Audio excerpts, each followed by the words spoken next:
ठकराडू सजाद हुसैन मंगी वेझो ॻोठ फैसड़ में महर बिरादरी जे ॿिनि धुरियुनि में ज़मीन जी मालिकी तां झेड़ो। 3 माण्हू ज़ख़्मी। ज़ख़्मियुनि में अदनान महर, अब्दुल हफ़ीज़ महर, नसीर महर शामिल आहिनि। ज़ख़्मियुनि खे मुबारकपुर पुलिस लेटर ॾेई पन्नो आकिल तालका अस्पताल रवानो कयो आहे। ज़ख़्मियुनि जे वारसनि जंहिंमें ग़ुलाम शबीर महर, नेमतुल्ला महर, असदुल्ला महर ऐं ॿियनि थाणे आॾो एहतजाज कंदे चयो त याक़ूब महर जे धुर जे माण्हुनि असां ते हमिलो करे लठियूं कुहाड़ियूं सरोटा हणी 3 माण्हू ज़ख़्मी करे छॾिया आहिनि। मुबारकपुर पुलिस के बार बार दाइण बावजूद हिन महिल ताईं हमलावर गिरफ़्तार न थी सघिया आहिनि। होॾां इल्ज़ाम हेठायल धुर जे याक़ूब महर सां राब्तो करण ते हिन ॿुधायो त असां मथां लॻायल इल्ज़ाम बेबुनियाद आहिनि। ज़मीन जो मसइले जो फ़ैसिलो चङनि मुड़ुसनि वटि रखियल आहे, पर हिननि आगराई करे असां मथां हमिलो कयो आहे ऐं असां मथां मुख़्तलिफ़ थाणनि ते केस दाख़िल कराए रहिया आहिनि। होॾां मुबारकपुर थाणे जे सूबेदार सां राब्तो करण ते उन ॿुधायो त जांच करे जवाबदारनि ख़िलाफ़ कार्रवाई कबी।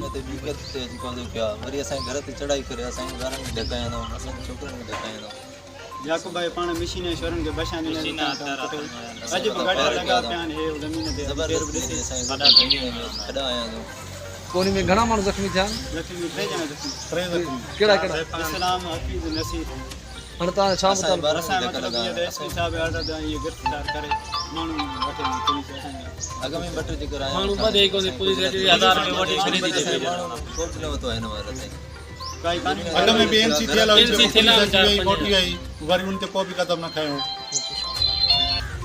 10 एकड़ जी ज़मीन आ खाते वारी 5 महीनो रोकराई वेठा न था उनके हर पाण वञूं था जेको भी कमकार करण वञूं था वो हथियार खणी था झलन था जबरदस्ती कंदा रास्ता रोकिंदा पिया रस्तनि था न टपो।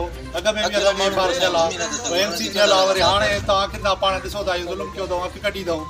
अॼु असां इहो एसपी साहब अर्ज़ाए ते माण्हू वठी क़ाइम करे न त असां मतिलबु मीडिया ते वेंदा वलू वही मंज़ूर 5 जबार 7 8 मिंट लखियूं बंदूक न माण्हू हथियार खणी आया असां हमलो कयो सरिया खणी असां हमलो